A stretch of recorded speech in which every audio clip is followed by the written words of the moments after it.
Today, we are diving deep into the health of democracy right here in the UK. We're going to look at everything from trust and voter turnout to the very nuts and bolts of the system itself. So let's not waste any time and jump straight into the biggest question of all. So let's just get right into it with this huge, provocative question that people are asking all over the country. Is UK democracy actually in a crisis?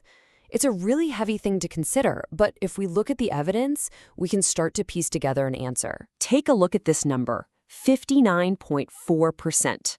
What on earth do you think that represents? It's not a grade on a test. It's not a political poll. No, this was the actual voter turnout for the UK general election back in 2001. That's the lowest it's been in modern British history. And for a lot of people, a figure like that, well, it screams that there's a serious problem. And that problem, it has a name. It's called a participation crisis. Basically, it's the tipping point, the moment when so many people have switched off from politics that you can start to seriously question how legitimate our elected governments even are. It really makes you wonder, have we reached that point? All right, so let's dig into that first. Let's really try to diagnose this problem.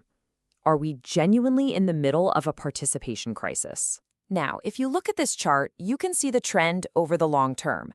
And yeah, turnout has bounced back a bit since that all-time low in 2001, but it's still nowhere near the levels they saw back in the 60s and 70s. The pattern shows this slow, steady drift downwards, which suggests a growing gap between the public and the ballot box. And a huge reason for this, well, it comes down to trust, or a lack of it. You know, things like the MP's expenses scandal back in 2009 had a massive, massive impact. When people start to feel like the folks in charge aren't even playing by the same rules, why would they bother to take part? It just created this powerful feeling that politicians were only in it for themselves. So this drop in participation naturally makes you question the system itself, right? Let's take a look at how it's all supposed to work. Because at its heart, the UK is a representative democracy. So this is the blueprint for our system. In theory, it's pretty simple. We, the citizens, elect people, our MPs, to go to Parliament and make decisions for us.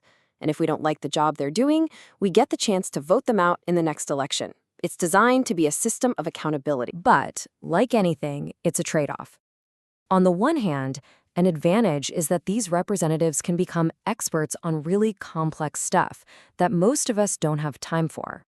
But the big downside, as so many critics point out, is that it can create this Westminster bubble where politicians just get totally disconnected from the realities of everyday life. So if putting power in the hands of a few representatives can lead to problems, what's the alternative? Well, that brings us to a completely different idea. What if you gave the power directly to the people? And direct democracy isn't just one single thing, it can take lots of forms. It could be a massive national referendum like the Brexit vote in 2016, or it could be something more modern like an e-petition on the Parliament website that gets enough signatures to force a debate. The goal of each one is to give you a more direct voice, cutting out the middleman. But here's the big but. There's a real danger here.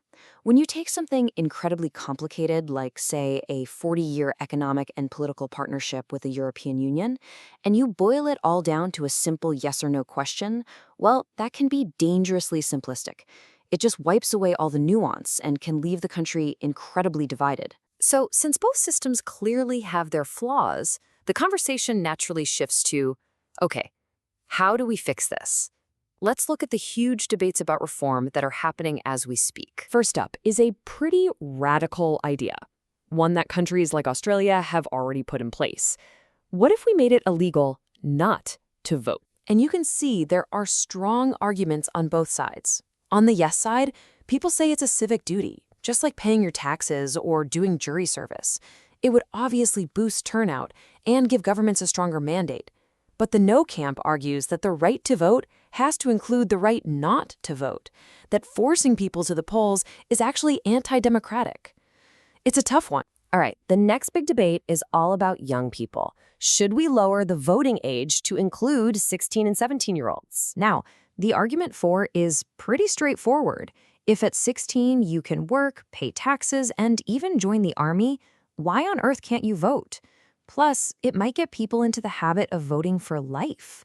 On the flip side, critics worry that maybe 16-year-olds don't have enough life experience or political knowledge, and their votes might be too easily swayed. But hold on. Is politics only about putting a cross in a box every few years? Absolutely not. Some of the most powerful political influence happens in between elections, way beyond the ballot box. And this is where pressure groups come in.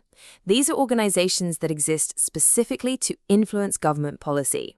They can be insider groups, like the British Medical Association, who get meetings behind closed doors. Or they can be outsider groups, like Extinction Rebellion, whose massive public protests to get everyone's attention.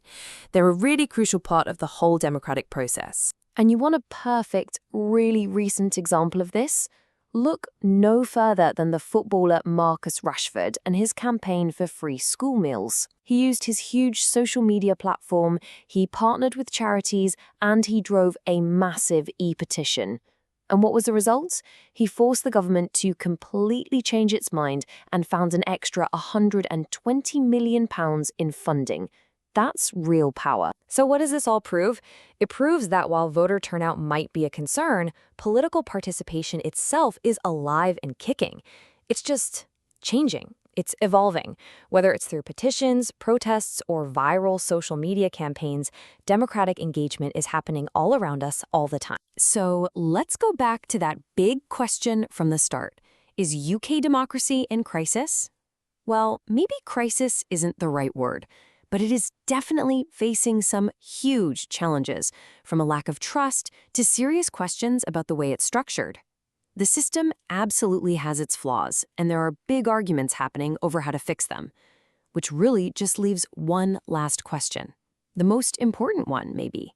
What role will you play in all this?